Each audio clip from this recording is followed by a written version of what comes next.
Olá, queridos amigos, queridas amigas, estamos de volta para mais uma aula aqui no nosso curso sobre prática processual nas ações de família. E hoje um tema muito importante na nossa segunda aula, então nós vamos iniciar o estudo do procedimento especial das ações de família. Lembrando que este procedimento que está previsto lá nos artigos 693 a 699 do Código de Processo Civil, ele vale para aquelas ações de família de caráter contencioso, ou seja, se há um prévio acordo entre as partes e as partes pretendem apenas a homologação judicial, vamos imaginar um divórcio consensual com alimentos e com guarda e com um regime de convivência, o procedimento a ser seguido é o procedimento de jurisdição voluntária, o procedimento especial de jurisdição voluntária. Este nosso procedimento de hoje serve para as ações contenciosas. Muito bem, então vamos lá, nós vamos dedicar duas aulas para este procedimento. Na aula de hoje, basicamente, vamos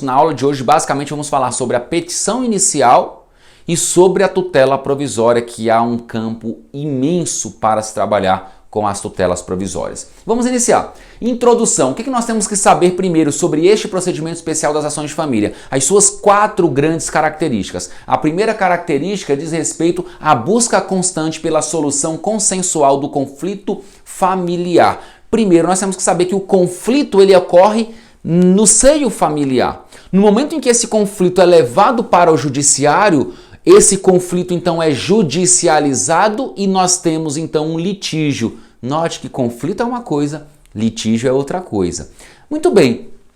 O Código ele incentiva a adoção de outros meios de solução do conflito, meios autocompositivos e meios heterocompositivos. Meios autocompositivos, por exemplo, conciliação e mediação. Meios heterocompositivos, como a própria jurisdição estatal e a jurisdição não estatal. Jurisdição não estatal, sim, a arbitragem, segundo o STJ, tem característica e ela tem a natureza, melhor dizendo, de uma jurisdição não estatal. O árbitro é um juiz de fato e de direito escolhido pelas partes. Então, nosso código aqui, ele traz esse sistema multiportas de solução de conflitos. E alguns desses sistemas alguns desses meios, são meios autocompositivos. E nas ações de família, o ideal é se buscar esses meios autocompositivos. E quais são esses meios? Os 2 principais, a conciliação e a mediação. Para as ações de família, o meio mais adequado é a mediação. Na mediação, nós temos um terceiro imparcial, que é o mediador. Ele não sugere resultados, ele não propõe acordo, ele não pode propor acordo. Este mediador, ele é um facilitador do diálogo, ele vai incentivar as partes, ele vai se valer de técnicas de mediação para que as próprias partes compreendam a origem do conflito e elas mesmas ponham fim a este conflito. Essa é a mediação. Na conciliação, nós temos um terceiro imparcial também, que também vai buscar facilitar o diálogo, mas diferentemente do mediador, o conciliador pode sugerir resultados. A mediação, diz o Código, é mais adequada para aqueles casos em que há uma relação anterior, um vínculo anterior entre as partes, como é o caso, por exemplo, das relações familiares. Já a conciliação será mais adequada para aqueles casos em que não há vínculo anterior entre as partes. Por exemplo, eu comprei um produto no supermercado, esse produto veio com defeito, ou veio estragado, eu vou ajuizar uma ação pedindo a restituição do meu dinheiro. Eu não tenho vínculo nenhum com o supermercado, não tenho afeto por ele. Para mim é indiferente, eu comprei porque fica mais perto da minha casa. Então, o mais adequado neste caso é a mediação, tá bom? Um meio alternativo aí de solução de conflitos ou meio adequado de solução de conflitos. Então, nós temos esse sistema multiportas e nas ações de família o juiz deve buscar constantemente a solução consensual. Tanto é que se no curso do processo e isso é muito importante, eu não vejo isso muito na prática. Você é um advogado, você é uma advogada, você vê que é possível a construção de um acordo.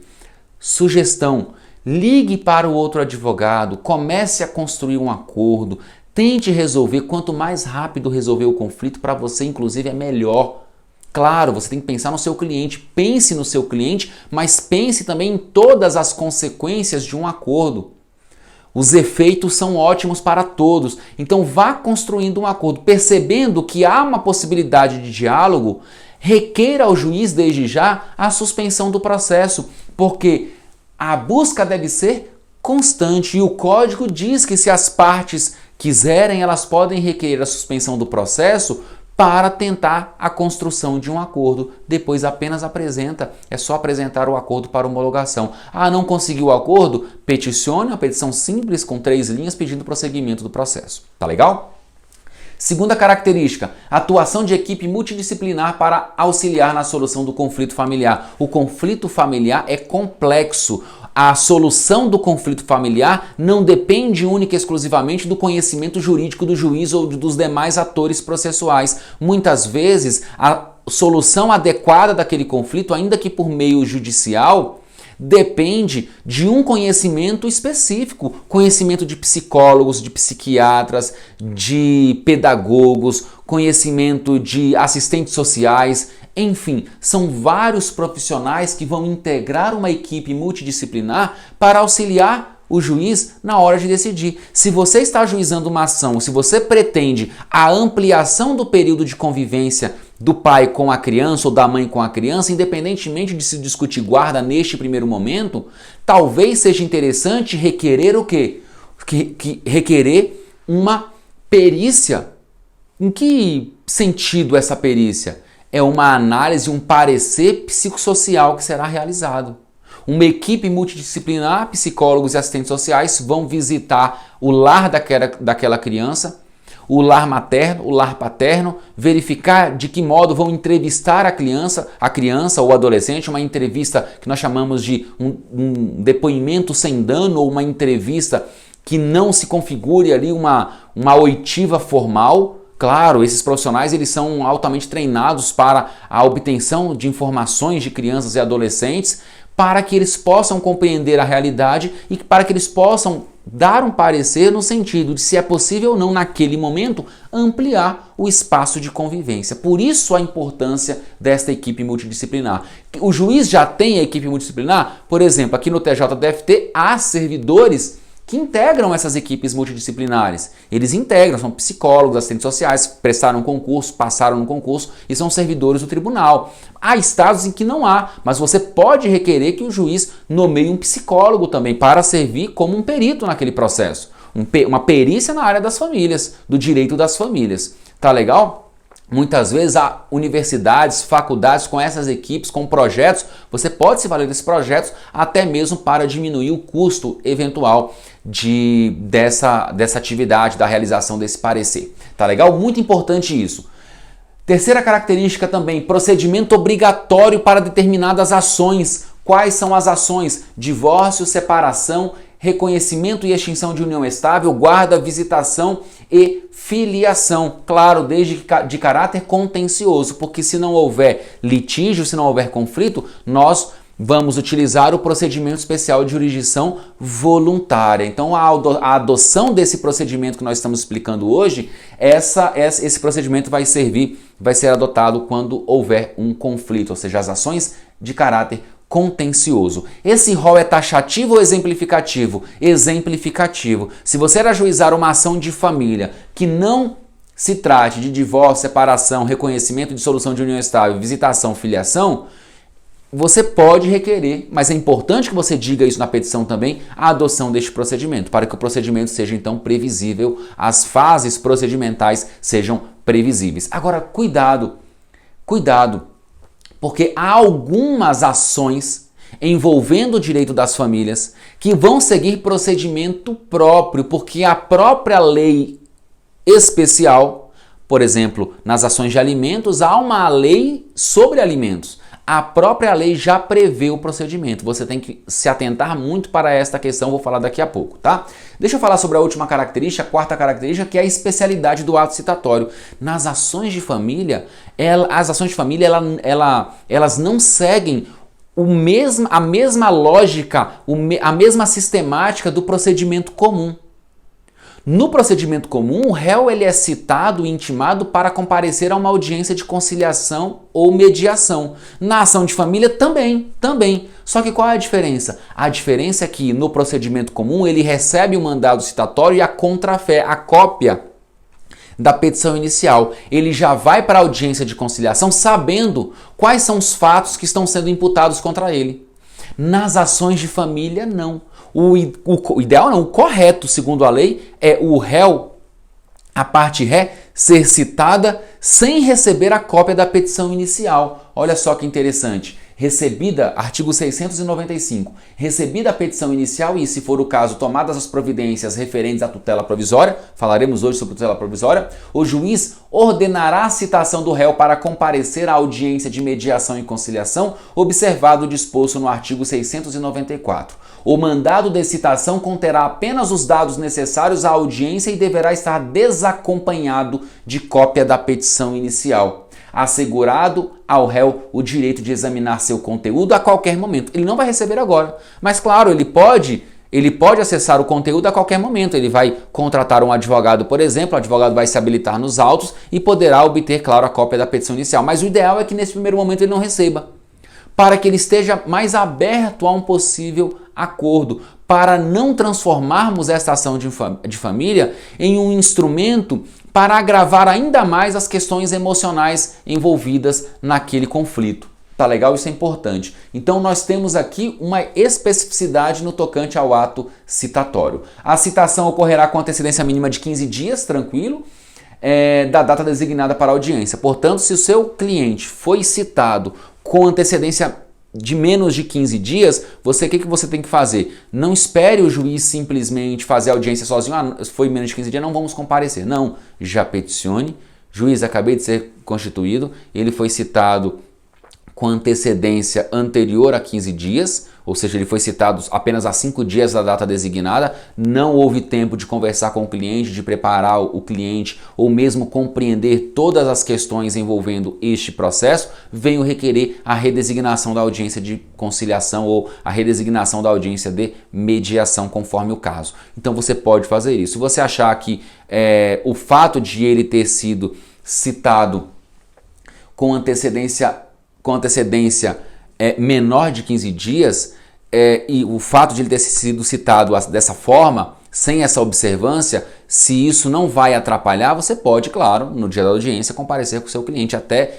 Você deve fazer isso para que o processo caminhe de forma mais rápida e também se busque logo na audiência uma solução adequada para aquele conflito. Tá legal? Mas você tem essa prerrogativa de requerer a redesignação, porque isso aqui é uma garantia que o código traz para o réu citado, para que ele possa se organizar para comparecer à audiência, até mesmo possa explicar e discutir com o seu advogado as questões envolvendo aquele processo. A citação será feita na pessoa do réu. A citação deve ser pessoal, citação pessoal. O oficial de justiça deixou lá o mandado de citação lá na residência. Não, a citação deve ser pessoal.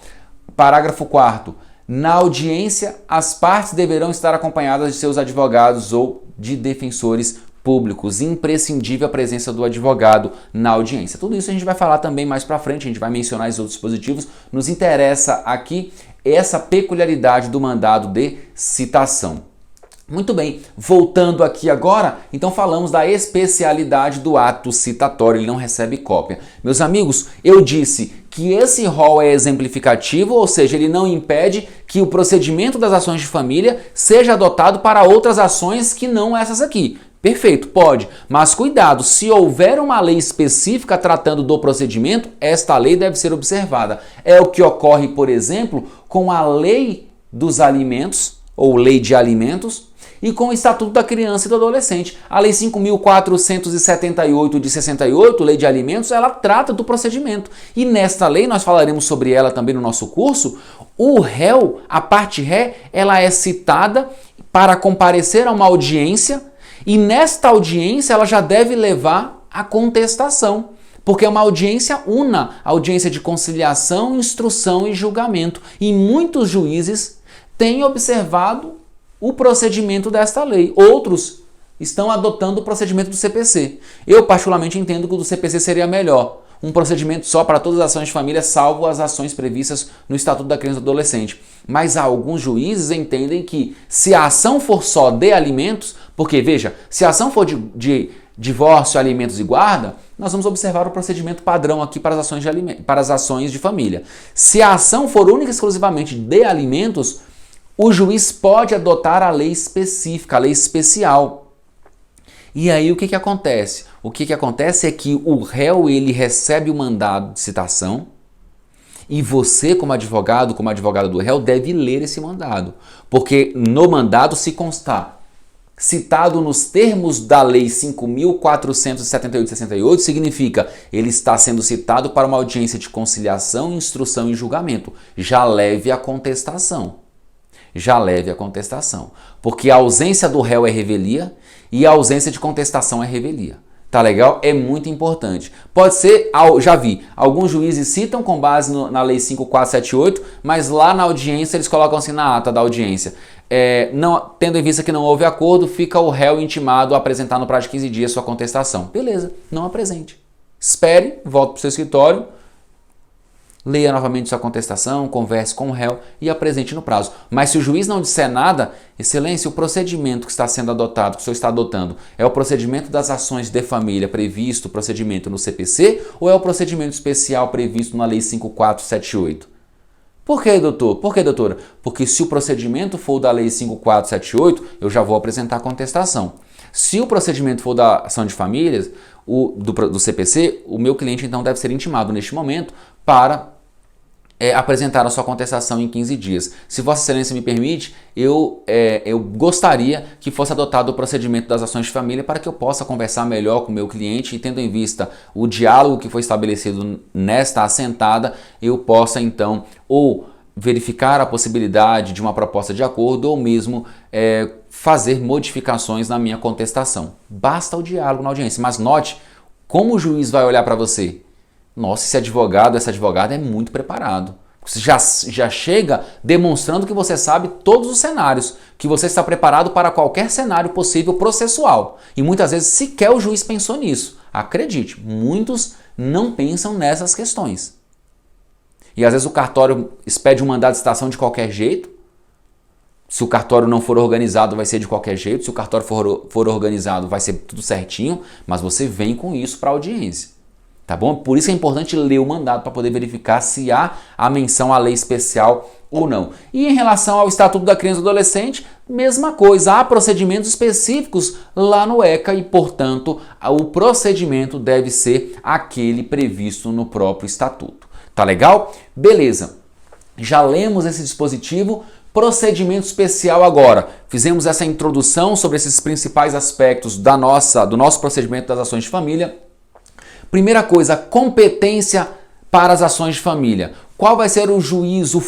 Primeiro, a competência, claro, será da vara de família. No local em que não há vara de família, é aquela vara com competência para as ações de família, porque em muitas comarcas pequenas, por exemplo, há uma competência geral. Então o juiz, aquela vara é uma vara única. Família, vara civil, criminal, fazenda pública, tudo. Há outros foros, outras comarcas em que há uma divisão em relação àquelas unidades judiciárias. Então nós temos uma vara específica de família, uma vara civil, então você deve observar. Perfeito. Agora, em relação ao foro, a competência, artigo 53 do CPC, vai dizer o seguinte: é competente o foro para ação de para ação de divórcio, separação, anulação de casamento e reconhecimento ou dissolução de união estável, letra A, de domicílio do guardião de filho incapaz. Se há filho incapaz, você deve propor a ação no foro de domicílio do guardião do filho incapaz, daquele que detém a guarda.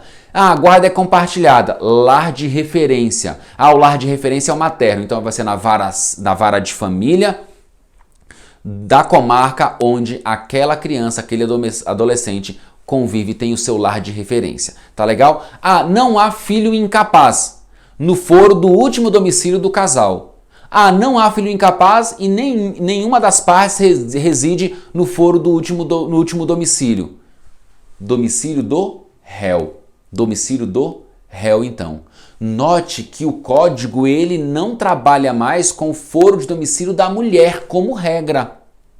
Portanto, se você vai ajuizar uma ação, você tem que verificar o seguinte: filho incapaz está sob a guarda de alguém? Está. Vai ser naquele foro que você deve ajuizar a ação.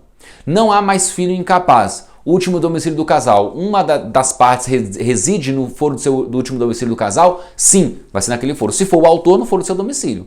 Se o réu reside no último domicílio do casal, no foro do domicílio do réu.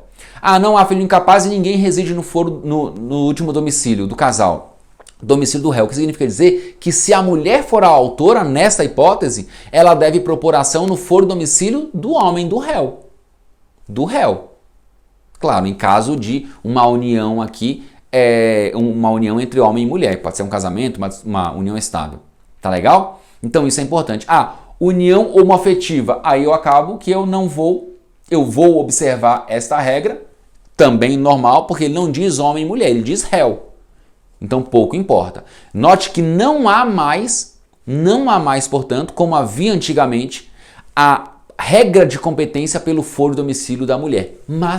Mas, olha só, a Lei 13.894 de 2019 inseriu a alínea D para dizer que quando houver uma violência doméstica e familiar, à luz da Lei 11.340 de 2006, Lei Maria da Penha, a ação será proposta no foro de domicílio da vítima, da mulher, porque vítima de violência doméstica e familiar à luz da Lei Maria da Penha é só a mulher.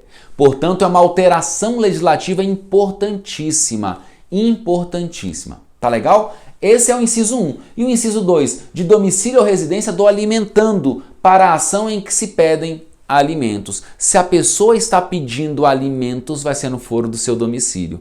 Se o alimentando reside com ela, no foro domicílio dela também, porque é no foro domicílio do alimentando. Então, se você vai ajuizar apenas uma ação de alimentos, você vai observar esta regra. Se você for ajuizar qualquer outra ação, mas você vai pedir alimentos, você pode se valer também desta regra de competência e já indica para o juiz por que você está ajuizando naquele foro. Estávamos falando sobre a competência, estudamos o artigo 53 e eu tenho a primeira pergunta, que é a seguinte: essas regras de competência são regras de competência absoluta ou relativa? São regras de competência relativa, o que significa dizer que o juiz não pode conhecer de ofício dessas regras. Se você inobservou, se a parte contrária inobservou essas regras e ajuizou a ação em foro diferente desses aqui, o réu deve, na preliminar, arguir a incompetência relativa, sob pena de preclusão, porque a incompetência relativa não pode ser conhecida de ofício pelo juiz, súmula 33 do STJ, e o próprio artigo 337 do CPC dispõe nesse mesmo sentido, ou seja, somente a incompetência absoluta pode ser conhecida de ofício pelo juiz. A incompetência relativa depende de alegação da parte em preliminar de contestação sob pena de preclusão. Agora, nós temos uma regra. Note que tudo que eu disse aqui, eu falei sobre competência territorial. Porque o artigo 53, os incisos 1 e 2, esses incisos se referem ao local onde a ação deve ser proposta, é lá no foro de domicílio. Domicílio do guardião do filho incapaz, último domicílio do casal, domicílio do réu, domicílio do alimentando, domicílio da mulher no caso de violência doméstica. Domicílio, local, território. Portanto, uma regra de competência territorial. Como regra, a competência territorial é relativa como regra, mas cuidado. O nosso código ele traz regras de competência territorial que são regras de competência absoluta. E no direito das famílias isso pode acontecer? Pode acontecer. Eu chamo a atenção para o chamado princípio do juízo imediato. Meus amigos, princípio do juízo imediato está previsto lá no Estatuto da Criança e do Adolescente, artigo 147. O que diz o artigo 147? A competência será determinada pelo domicílio dos pais ou responsáveis. De quem? Da criança ou do adolescente. Pelo lugar onde se encontre a criança ou adolescente à falta dos pais ou responsável. Segundo o STJ, pelo princípio do juízo imediato, o juiz que tem melhor condição para analisar um conflito familiar envolvendo criança e adolescente é aquele do local onde a criança ou adolescente exerce com regularidade o seu direito de convívio familiar e comunitário. Esse é o princípio do juízo imediato. E para o STJ, nós temos aqui uma regra de competência, embora seja uma competência territorial, uma competência absoluta, o que significa dizer que se a ação for proposta, por exemplo, no Distrito Federal, porque a criança reside no Distrito Federal, vamos imaginar uma ação de guarda, a criança reside no Distrito Federal, a ação é proposta no Distrito Federal, 3 meses após a propositura da ação, a criança se muda para São Paulo com o seu guardião. O juiz de Brasília deve remeter os autos lá para o Tribunal de Justiça do Estado de São Paulo, lá para o local, o foro onde a criança passou a residir, para aquela vara de família? E a resposta é sim, segundo o STJ, à luz do princípio do juízo imediato. O STJ vem entendendo que este princípio do juízo imediato, ele não se aplica apenas às ações previstas no ECA, mas também outras ações de família envolvendo criança e adolescente, criança ou adolescente, como, por exemplo, a ação de alimentos e a ação de guarda. Olha o que disse o STJ. A jurisprudência do STJ, ao ser chamada a graduar a aplicação subsidiária do artigo 87 do CPC, que é o atual 43, o artigo 43 do atual Código, frente à incidência do artigo 147, incisos 1 e 2 do ECA, manifestou-se no sentido de que deve prevalecer a regra especial em face da geral, sempre guardadas as peculiaridades de cada processo. Agravo interno não provido. O STJ entendeu pela aplicação do artigo 147, ainda que se trate de um processo envolvendo, claro, o direito das famílias, não compreendido o processo ou aquela temática não compreendida dentro do Estatuto da Criança e do Adolescente, como, por exemplo, em uma ação simples de guarda ou uma ação de alimentos. E isso é muito importante, porque você tem que conhecer esta regra, tem que conhecer este princípio e requerer, no caso concreto, a remessa dos autos. Juiz indeferiu, agravo de instrumento, porque é caso de remessa dos autos, porque o STJ entende que as regras de competência, quando envolvem criança ou adolescente, são regras de competência absoluta. O juiz pode, inclusive, reconhecer de ofício, claro, mas se ele não reconhecer e se ele indeferir, você vai agravar daquela decisão para obter a remessa dos autos. Tá legal? Perfeito. Intervenção do MP. Pergunto, o Ministério Público deve intervir em todas as ações de família, o que significa dizer que na sua petição inicial você deve requerer a intervenção do parquê do Ministério Público? Resposta, depende. Cuidado, o simples fato de se tratar de uma ação de família não impõe necessariamente a intervenção obrigatória do Ministério Público. O Ministério Público somente intervirá obrigatoriamente naquelas hipóteses previstas no artigo 178 do Código de Processo Civil, quando houver, por exemplo, e uma dessas hipóteses é a existência de interesse de incapaz. Se for uma ação de família em que há interesse de incapaz, por exemplo, divórcio e guarda, divórcio e alimentos, regime de convivência, há um interesse de criança ou adolescente, o Ministério Público deve necessariamente intervir e na sua petição inicial você deve requerer a intervenção do Ministério Público. Tá legal? Beleza. Mas nós temos uma outra possibilidade de intervenção obrigatória do Ministério Público, ainda que não haja interesse de incapaz. Calma, primeiro vamos ver a regra. Nas ações de família, o Ministério Público somente intervirá quando houver interesse de incapaz e deverá ser ouvido previamente à homologação do acordo. Se há interesse de incapaz, o Ministério Público vai intervir, inclusive o Ministério Público tem a prerrogativa, claro, de ser ouvido sempre por último, sempre depois das partes. Se for um caso, uma ação, por exemplo, consensual, ainda assim o Ministério Público deve intervir, porque ele deve dar o seu parecer antes de o juiz homologar aquele pedido, aquele requerimento formulado pelas partes. Agora, eu disse que há uma hipótese na qual o Ministério Público intervirá obrigatoriamente, ainda que não haja interesse de incapaz. E que hipótese é essa? Note, meus amigos, deixa eu voltar aqui, que eu disse que a Lei 13.894 de 2019, ela inseriu a linha D aqui no inciso 1 do artigo 53. Ela também inseriu o parágrafo único no artigo 698 do CPC. Olha o que diz o parágrafo único. O Ministério Público intervirá, quando não for parte, nas ações de família em que figure como parte vítima de violência doméstica e familiar nos termos da Lei número 11.340, ou seja, Lei Maria da Penha. Então, ainda que não haja interesse de incapaz, se uma das partes for vítima de violência doméstica, note, se ela foi vítima há muitos anos atrás, isso não vai gerar a intervenção obrigatória do Ministério Público. É preciso que esta ação de família tenha alguma relação com a violência doméstica que foi praticada. Tá legal? Então, neste caso, o Ministério Público deve intervir obrigatoriamente, ainda que não haja interesse de incapaz. Olha algumas perguntas aqui que você pode ser surpreendido e ficar com essas dúvidas na hora de propor ação. E se eu falo de violência doméstica familiar, eu estou falando, como regra, que tem um homem agressor e uma mulher vítima. Tá legal?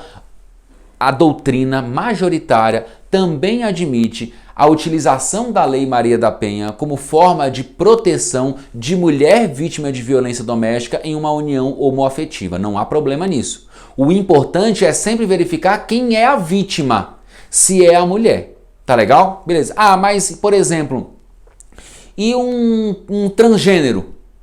Aquela pessoa do sexo masculino que se vê como mulher. Gente, é uma mulher. Ele se vê como uma mulher, se veste como uma mulher. Eu olho, é uma mulher, mas eu sei que é do sexo masculino. É uma mulher. Se vê como uma mulher, interage como mulher, se compreende como pessoa, como mulher, é uma mulher. Defenda isso, claro. Esse é o futuro, tá? O futuro não, esse é o presente. Esse é o presente, mas temos que consolidar ainda mais essas concepções também para o futuro. Agora, união homoafetiva entre homens, aí não há Lei Maria da Penha. União entre homem e mulher, mulher vítima, homem vítima, não há aplicação da Lei Maria da Penha. União entre homem e mulher, mulher vítima, há aplicação da Lei Maria da Penha. União entre mulher e mulher, a mulher, claro, é vítima, cuidado, não basta ser apenas vítima, não apenas nesse caso, mas nos demais, ela é vítima. Foi violência de gênero em razão da condição de mulher, sim, aplicação da Lei Maria da Penha. Tá legal? Isso é importante. O Ministério Público vai intervir. Aí eu pergunto, e se o homem ainda não foi condenado criminalmente? Porque diz aqui, ó, figure como vítima de violência doméstica. Pouco importa se ele foi ou não condenado. O Ministério Público deve intervir e a competência será também do foro de domicílio da mulher vítima. Nós vimos lá no artigo 53, inciso 1, a linha D. Tá legal? Independentemente de condenação, de prévia condenação. Não há nenhum processo, há apenas a ocorrência policial. Há a ocorrência policial e em razão desta ocorrência policial, dessa violência doméstica, gerou esta ação de divórcio, por exemplo? Sim. Também o Ministério Público deve ser intimado e também a competência será da ação do foro de domicílio da mulher vítima de violência doméstica, tá bom? Então pouco importa a prévia condenação do homem, pouco importa haver ou não uma denúncia já instaurada pelo Ministério Público, já oferecida pelo Ministério Público. Pode ser que as partes estejam ainda na fase do inquérito policial. E se ainda não houver denúncia no juizado de violência doméstica ou vara criminal? Acabei de falar. Ainda assim, o Ministério Público vai intervir, ainda assim a competência será do foro de domicílio da mulher vítima. E se a violência doméstica tiver ocorrido há muito tempo, como eu falei, neste caso não precisamos observar essas regras, porque a ação de família deve ter alguma relação com a violência doméstica que foi perpetrada. Tá legal? Ah, eu fui vítima de violência doméstica há 5 anos atrás. Não, aí a ação de família deve ter alguma relação com esta violência doméstica. Muito bem, vimos as regras de competência. Petição inicial, meus amigos, claro, cada ação vai comportar as suas peculiaridades em relação aos requisitos, aos fatos, à própria petição inicial. Cada caso vai demandar uma petição inicial própria, obviamente. O que é que nós temos que ter em mente? Que a petição inicial na ação de família deve observar os requisitos do artigo 319 e do artigo 320 do CPC. Se houver a inobservância desses requisitos, o juiz não pode indeferir a petição inicial, ele deve antes oportunizar a emenda e ele deve indicar qual vício deve ser corrigido, onde está o erro. Se ele não disser isso, você vai peticionar e falar assim, juiz, aponte, porque tem juiz que diz o seguinte, a parte autora para no prazo de 15 dias emendar a petição inicial. Você vai como parte autora, se você não identificar onde foi que você errou, juiz, onde está o vício, onde está a inobservância de requisito da petição inicial? Porque o juiz deve, inclusive, indicar princípio da cooperação. Legitimidade, você vai ter que colocar lá na sua petição inicial, quem é a parte autora, certo? Certo. Cuidado, por quê? Eu vou trazer para vocês aqui, citar três exemplos muito comuns. Olha só, primeiro, se a ação for apenas de divórcio, aí eu não preciso falar, né? São os cônjuges, são os companheiros. Então, se, por exemplo, o homem está pedindo divórcio, está requerendo divórcio, a juíza ação de divórcio em face da mulher, ele é o autor, ela é a parte requerida. Aí todo mundo sabe. Agora, olha só, se, vamos imaginar, a mulher está ajuizando uma ação de divórcio cumulada com guarda e alimentos em favor do filho. É muito comum na prática a petição inicial apontar como a parte autora apenas a mulher. Se você está pedindo alimentos para o filho dela, insira o filho também no polo ativo, porque em relação aos alimentos, ele é o autor, o filho é o autor. O que você está fazendo? Apenas cumulando pedidos. Cumulação de pedidos corresponde à acumulação de ações. Em tese, você poderia ajuizar apenas uma ação de uma ação de divórcio apenas e uma outra ação autônoma de alimentos. Mas o que você fez e o ordenamento permite isso? Cumulou pedidos, ajuizou em uma única ação, formulou 2 ou mais pedidos nesta única ação. Em relação aos alimentos, o autor é o filho. Portanto, Maria da Silva, brasileira, casada, profissão, RG, CPF, domicílio, e-mail, tudo. E Joãozinho, menor impúber, filho de fulana de tal, cicrano de tal, neste ato representado por sua genitora e primeira autora, vem respeitosamente perante este juízo, por seu advogado ou sua advogada infine assinada, propor a presente ação de divórcio cumulada com guarda, regime de convivência e alimentos. Porque a criança é autora do pedido de alimentos. Tá legal? Beleza.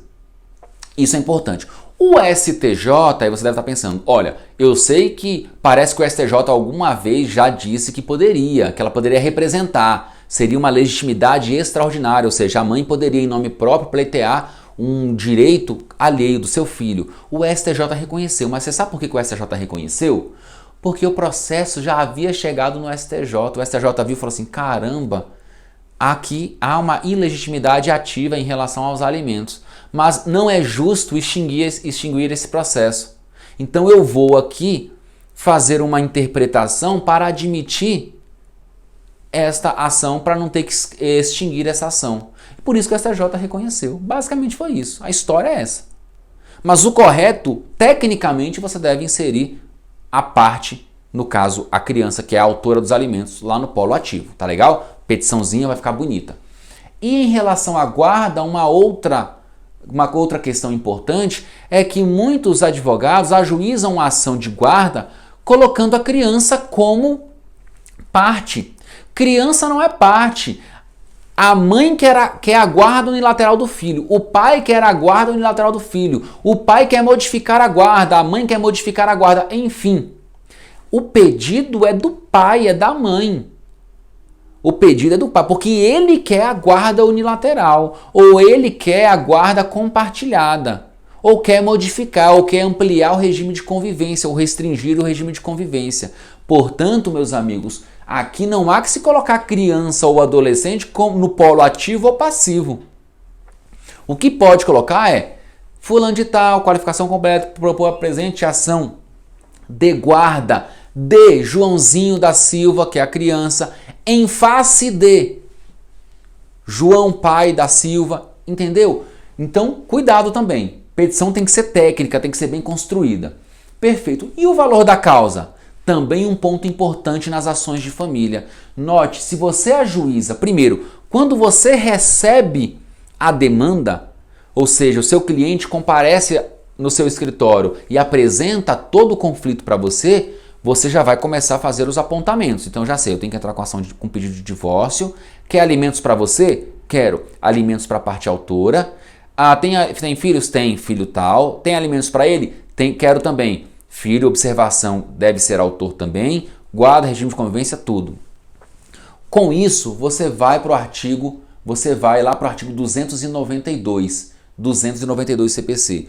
O valor da causa é um requisito da petição inicial, 319, inciso 5, e o regramento do valor da causa consta lá no 292, inciso 6. Como regra, o valor da causa deve corresponder à expressão econômica que se revela da sua ação. Essa basicamente é a regra. Se há vários pedidos, você deve somar esses pedidos. Então veja, por exemplo, se a ação for apenas de guarda, só de guarda, tem alguma projeção econômica se for só guarda? Não. Então você vai colocar qualquer valor da causa. R$1.000, por exemplo, valor da causa. R$500, valor da causa. Certo? Beleza, pode colocar o valor mínimo. Não, eu quero só o divórcio.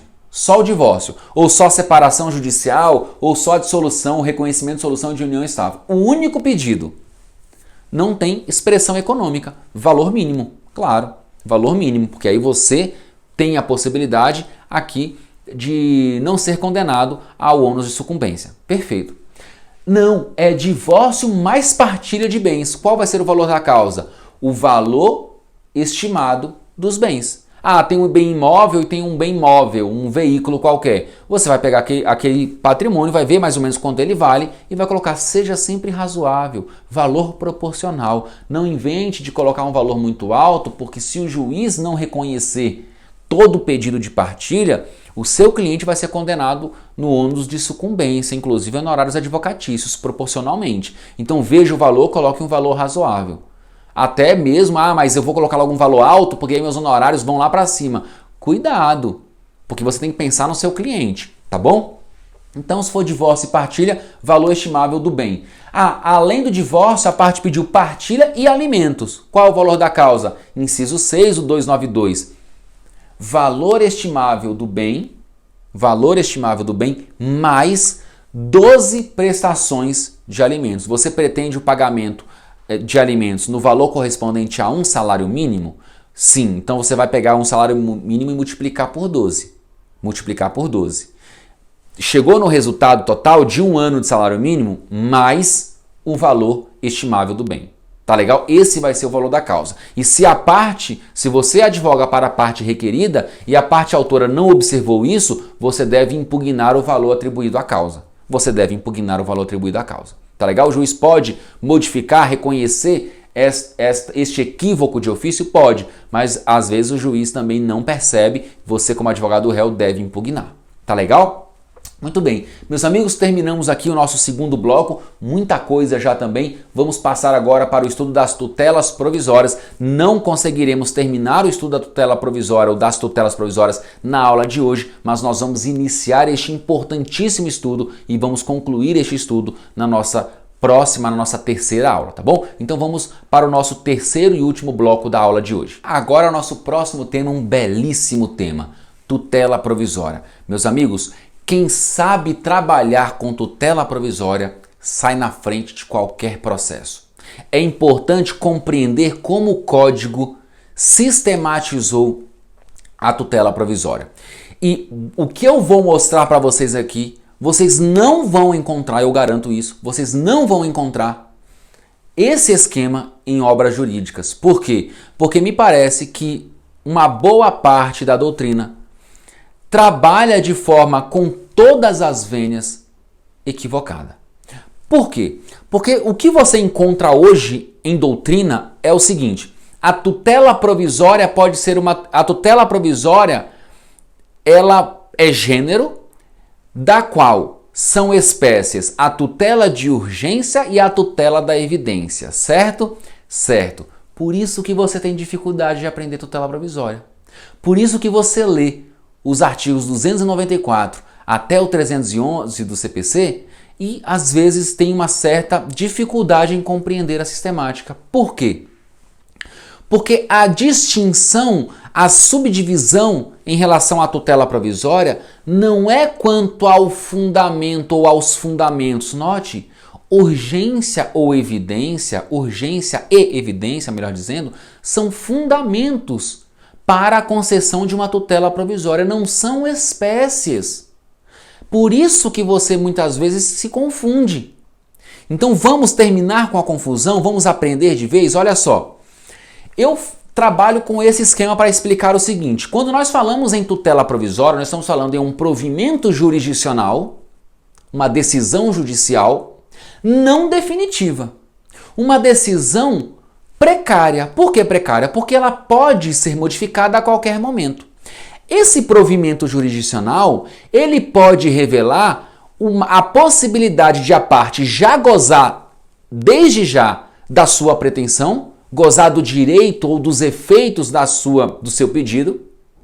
Portanto, uma decisão com característica de satisfatividade, uma decisão satisfativa, ou essa tutela provisória, ou seja, esse provimento jurisdicional não definitivo, pode apenas garantir, assegurar a eficácia da futura decisão de mérito que vai ser proferida no processo, da sentença ao final do processo.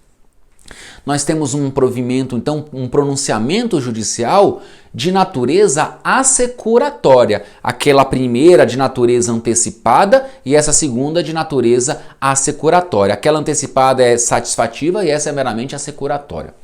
O que distingue uma tutela de outra são as suas principais características. Portanto, eu posso dizer que a tutela provisória no nosso sistema é o gênero. Tutela provisória significa um provimento jurisdicional não definitivo para resolver algum problema imediatamente, de forma imediata. Essa é a ideia da tutela provisória. Essa tutela provisória ela pode ser de duas espécies. Ou uma tutela antecipada ou uma tutela cautelar. Note, tutela provisória é gênero. São espécies a tutela antecipada e a tutela cautelar. O que é uma tutela antecipada? A tutela antecipada nada mais significa do que a antecipação no todo ou em parte dos efeitos de uma futura e provável decisão de mérito favorável. Tá certo? Exemplo, eu ajuizo uma ação de alimentos e peço que o juiz fixe desde já os alimentos. Essa tutela é uma tutela provisória, não é? Porque os alimentos provisórios, portanto, eles correspondem a uma tutela provisória. O juiz não está sentenciando agora, ele apenas está decidindo, pague logo os alimentos, porque provavelmente eu vou te condenar a pagar os alimentos ao final do processo. Beleza. É uma tutela antecipada ou uma tutela cautelar? É uma tutela antecipada, porque o juiz está antecipando aquilo que a parte quer ao final. O que a parte quer ao final? Alimentos. O que ela está pedindo de forma provisória? Alimentos. Portanto, o juiz já satisfaz a pretensão da parte imediatamente. Eu tenho uma tutela antecipada. Agora, juiz, estou ajuizando uma ação de divórcio, certo? Juiz, minha ação de divórcio, petição inicial, venho requerer uma tutela provisória porque o réu está dilapidando o patrimônio e ao dilapidar o patrimônio eu corro o risco de ao final do processo a sentença não ter eficácia praticamente. Ela não ter efetividade, porque se ele está dilapidando o patrimônio, como eu vou receber a minha meação? Então eu quero uma tutela provisória para que o senhor decrete a indisponibilidade de 50% do patrimônio do casal. O pedido final não é a indisponibilidade do patrimônio. O pedido final é a partilha na ação de divórcio. Imagine uma ação de divórcio cumulada com partilha. Mas o que a parte quer? Ela quer assegurar. Ela não pede para gozar desse patrimônio. Ela não pede a imediata partilha. Juiz, eu sei que ele vai discutir, ele até não concorda com 50%, mas há uma probabilidade de eu vencer e de eu convencer o senhor de que eu tenho direito a 50%, mas ele está dilapidando o patrimônio. Olha aqui no WhatsApp, olha aqui nas redes sociais ele vendendo o carro, vendendo a casa, olha a procuração que ele passou por um corretor. Então eu quero a indisponibilidade dos bens para garantir, para assegurar a eficácia da sentença no tocante à partilha. É uma tutela provisória ou é uma tutela cautelar? É uma tutela antecipada ou é uma tutela cautelar? É uma tutela cautelar, porque a característica dela é de assegurar a eficácia do provimento final, da sentença, da decisão de mérito. Essa é a distinção. Note, meus amigos, se você sabe trabalhar com essas distinções, você sai na frente na sua advocacia. E vou te falar, muitos advogados não sabem fazer essa divisão, essa distinção. Muitos defensores públicos, já vi juízes, promotores, não é fácil. É preciso parar, refletir, estudar bem a legislação, a doutrina ampla sobre o tema para você poder compreender. Isso é uma compreensão básica. A partir daqui, seus horizontes começam a se abrir. Tá legal? Muito bem. Tutela pode ser antecipada ou cautelar. Tanto a tutela antecipada quanto a tutela cautelar, elas podem ser requeridas em caráter antecedente ou em caráter incidental. Em caráter antecedente ou em caráter incidental. As duas podem ser requeridas. Qual a distinção aqui? Meus amigos, em caráter antecedente significa a tutela provisória, ela se limita a requerer, a petição inicial, perdão, ela se limita a requerer uma tutela provisória. O único pedido da parte é a tutela provisória. Então a parte, por exemplo, você foi contratado no sábado. Você correu, abriu seu escritório, atendeu a cliente falou o seguinte: olha, eu estou me divorciando do meu marido, eu não vou mais voltar para casa, já vou para casa da minha mãe, ou vou alugar um apartamento, ou vou para um hotel, não volto mais para casa, não tem condições. Ele já disse, e eu já vi que ele está dilapidando o patrimônio, porque nós já discutimos há alguns meses, a gente estava conversando, mesmo sem qualquer relação ou relacionamento afetivo mais, mas ele já começou a transferir cotas sociais que ele tem em uma determinada empresa para um outro sócio, começou a dilapidar o patrimônio, começou a fazer saques de valores, então eu preciso urgentemente de uma medida para assegurar a minha parte nesta partilha, a minha ameação em relação à partilha. Você não tem tempo, ela já traz todos os documentos. O que você vai fazer? Você não tem tempo para fazer uma petição de divórcio, para pedir os alimentos, se for o caso, tudo. Você vai fazer uma petição única e exclusivamente para requerer uma tutela provisória. Essa é a tutela provisória em caráter antecedente. Vamos imaginar que neste caso é para decretar a indisponibilidade de 50% dos bens. É uma tutela antecipada ou cautelar? Cautelar, porque não está antecipando nada, está assegurando a sentença final. Os efeitos, a eficácia da sentença final. Então você faz uma petição, venho requerer a concessão de uma tutela cautelar em caráter antecedente. Narra os fatos, tem que narrar os fatos. Você vai dizer, na parte do direito, você vai ter que demonstrar, neste nosso exemplo, os requisitos para a tutela cautelar. E quais são os requisitos? Os requisitos da urgência, uma tutela cautelar de urgência. Você vai demonstrar a probabilidade do direito, ou seja, olha, juiz, certidão de casamento, comunhão parcial de bens. E aqui estão os documentos, faltam alguns documentos, mas esses documentos já indicam que grande parte do patrimônio foi adquirida na constância da união, e aqui está o documento de que ele está dilapidando o patrimônio. Probabilidade do direito. Por si só, o juiz já vai verificar o segundo requisito: perigo de dano ou risco ao resultado útil do processo. Esses dois requisitos constam no artigo 300 do CPC. Ou seja, juiz não dá tempo de aguardar até a instrução processual, até a sentença final, para decretação da partilha. Eu não quero a decretação da partilha, eu quero que o senhor assegure a eficácia da partilha. Portanto, se o senhor não decretar a indisponibilidade de 50% do patrimônio agora, corre-se o risco de, na sentença, não mais haver patrimônio. Então você vai demonstrar isso. Diante do exposto, requer gratuidade de justiça, se for o caso, concessão de tutela cautelar, inaudita a altera parte ou cautelar liminarmente, sem ouvir a parte contrária, para que seja decretada a indisponibilidade de 50% de todo o patrimônio do casal. E você, se você puder fazer isso, e aí o ideal é que faça, você já relacione todos os bens adquiridos na constância do casamento. E o juiz vai decretar a indisponibilidade de 50%. Em relação aos bens imóveis, você vai requerer o quê? Que o juiz oficie aos cartórios de registro imobiliário para que eles anotem lá na matrícula do imóvel a existência desta ação e, de preferência, a indisponibilidade daquele bem até a sentença final.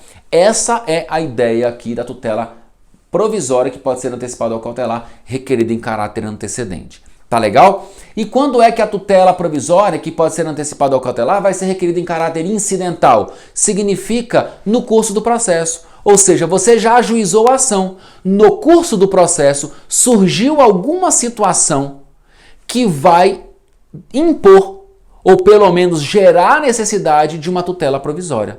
Nesse mesmo exemplo, vamos imaginar que o casal estava conversando educadamente, no mais alto nível, não havia muito problema, ela ajuizou a ação de divórcio, normal, ela saiu de casa ou ele saiu de casa, ajuizou a ação de divórcio e partilha de bens, mas no curso do processo,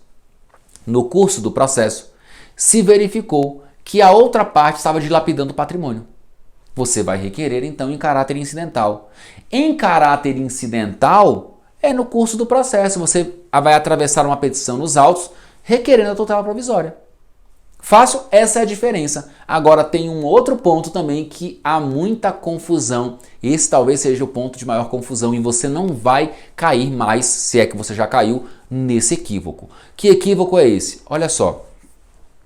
Vamos imaginar que no exemplo que eu dei, o seu cliente te procurou num sábado, certo? Só que você, um advogado, uma advogada muito diligente, muito comprometido, estudioso, estudiosa, falou o seguinte: eu vou me dedicar hoje e amanhã para fazer logo toda a petição inicial e apresentar logo toda a petição inicial. Não vou me limitar a pedir uma tutela provisória. Eu já vou ajuizar uma ação de divórcio, cumulada com alimentos, com guarda e com partilha de bens. E vou pedir ainda na minha petição inicial uma tutela provisória. Vamos imaginar esse exemplo que eu dei da indisponibilidade dos bens, uma tutela provisória de natureza cautelar. Uma tutela cautelar. Muito bem. Essa minha tutela cautelar eu vou requerer liminarmente, sem ouvir a parte contrária. Pode? Pode. Pergunto. É uma tutela cautelar requerida em caráter antecedente ou em caráter incidental? Cuidado! Não é pelo fato de o réu não ser ouvido que a sua tutela provisória vai ser em caráter antecedente. Se você já está ajuizando a ação, está formulando todos os pedidos e no bojo da sua petição inicial você está formulando um pedido de tutela provisória, essa sua tutela provisória é uma tutela provisória em caráter incidental. O que torna a tutela provisória ser requerida em caráter antecedente não é o fato de ela poder ser concedida sem ouvir a parte contrária, mas sim o fato de a petição inicial se limitar ao pedido de tutela provisória. Isso é o que vai determinar se o seu pedido de tutela provisória está sendo formulado em caráter antecedente ou em caráter incidental. Tá legal? Muito bem. E note, falamos que a tutela provisória é gênero, pode ser uma tutela antecipada ou uma tutela cautelar, e tanto a tutela antecipada quanto a tutela cautelar podem ser requeridas em caráter antecedente ou incidental. Quando se tratar de uma tutela antecipada requerida em caráter antecedente, o fundamento, agora a gente entra na distinção entre urgência e evidência. O fundamento será sempre a urgência. Se ela for em caráter antecedente, o fundamento será sempre a urgência. Por quê? Porque o artigo 303, que trata da tutela antecipada requerida em caráter antecedente, ele diz: sempre que a urgência for contemporânea à propositura da ação, o que significa dizer que só faz sentido requerer uma tutela antecipada em caráter antecedente quando houver urgência. Porque se não há urgência, você não precisa requerer nada em caráter antecedente. Você tem tempo para formalizar, para formar, para criar, para redigir toda a sua petição inicial, de toda a pretensão, apresentar toda a pretensão final, definitiva e ajuizar a ação. Por isso que a tutela em caráter antecedente é sempre uma tutela de urgência. Tutela antecipada em caráter incidental, ou seja, no curso do processo, ainda que formulado o pedido na petição inicial, poderá ter por fundamento uma situação de urgência ou uma situação ou uma das hipóteses de tutela da evidência. As hipóteses de tutela da evidência estão previstas lá no artigo 311 do CPC e elas não se relacionam bem com as ações de família, ou seja, são hipóteses que dizem respeito a outras pretensões, mas você pode claramente requerer uma tutela da evidência para fins de ação de família, como por exemplo nas hipóteses dos incisos 1 e 2 do artigo 311, falarei sobre eles também no nosso curso, tá bom? E a tutela cautelar, seja ela em caráter antecedente, seja ela em caráter incidental, o seu fundamento será sempre a urgência. Tá bom? Quer seja em caráter antecedente, quer seja em caráter incidental, o fundamento sempre há urgência. Volto só aqui, coloquei um asterisco aqui, por quê? Porque o STJ entende que em uma determinada ação é possível uma tutela cautelar da evidência, mas não se trata de ação de família, é na improbidade administrativa. O Ministério Público entende, o STJ entende que o Ministério Público, na ação de improbidade administrativa, quando ele requer a decretação da indisponibilidade dos bens do réu, essa é uma tutela provisória da evidência, uma tutela provisória de evidência. É uma tutela cautelar, nitidamente, porque apenas assegura a eficácia da sentença final, mas é uma tutela de evidência segundo a STJ. Eu não concordo, eu coloco aqui, mas coloco sempre esse asterisco para eu falar sobre isso, tá bom? Beleza, mas para as ações de família não. Pergunto, ação de alimentos, quando você pede os alimentos provisórios, esses alimentos provisórios têm natureza de tutela provisória? Sim, já vimos que tem. É uma tutela antecipada ou cautelar? O que eu quero ao final? Alimentos. O que eu estou pedindo agora? Alimentos, tutela antecipada. Se eu ajuizo a ação de alimentos, já ajuizei a ação e formulei o pedido de alimentos provisórios, é uma tutela em caráter antecedente ou incidental? Em caráter incidental, porque minha petição inicial não se limita apenas aos alimentos provisórios. Eu já estou pedindo os alimentos definitivos, mas quero que o juiz fixe desde logo os alimentos provisórios. Então, é uma tutela antecipada requerida em caráter incidental. É uma tutela de urgência ou uma tutela de evidência? Aí alguém vai pensar o seguinte, é uma tutela de urgência, claro, porque se a criança ficar sem os alimentos, ela não vai sobreviver. Mas, meus amigos, cuidado. A lei de alimentos, falaremos sobre isso. Vou falar sobre isso. A lei de alimentos diz o seguinte, que na ação de alimentos, ao receber a petição inicial, o juiz já deve fixar os alimentos provisórios. Ou seja, independentemente de qualquer demonstração de urgência. Portanto, os alimentos provisórios na ação de alimentos, eles têm natureza de tutela provisória, tutela antecipada, requerida em caráter incidental, mas é uma tutela de evidência. Não é uma tutela de evidência nos moldes do artigo 311, porque não está presente lá no artigo 311. Está previsto esse deferimento de alimentos, essa fixação de alimentos lá na lei de alimentos. O juiz, ao receber a petição inicial, já deve fixar os alimentos.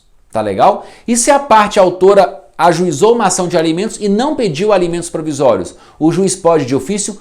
Pode de ofício, porque é a lei específica que determina que o juiz já fixe os alimentos. Tá legal, meus amigos? Muito bem. Queridos amigos, chegamos ao final então da nossa segunda aula. Vamos encerrar a nossa segunda aula aqui nesta introdução sobre as tutelas provisórias. A partir deste quadro, eu tenho certeza que o horizonte de vocês já se abriu demais para as questões que podem surgir na vida profissional. Na nossa próxima aula, nós vamos trabalhar com as especificidades, tanto da tutela antecipada requerida em caráter antecedente, quanto da tutela cautelar requerida em caráter antecedente, porque essa situação pode aparecer na prática também, e vou trabalhar com alguns exemplos de tutela provisória deferida nas ações de família. Tá legal? Um grande abraço, fiquem com Deus e até a nossa próxima aula.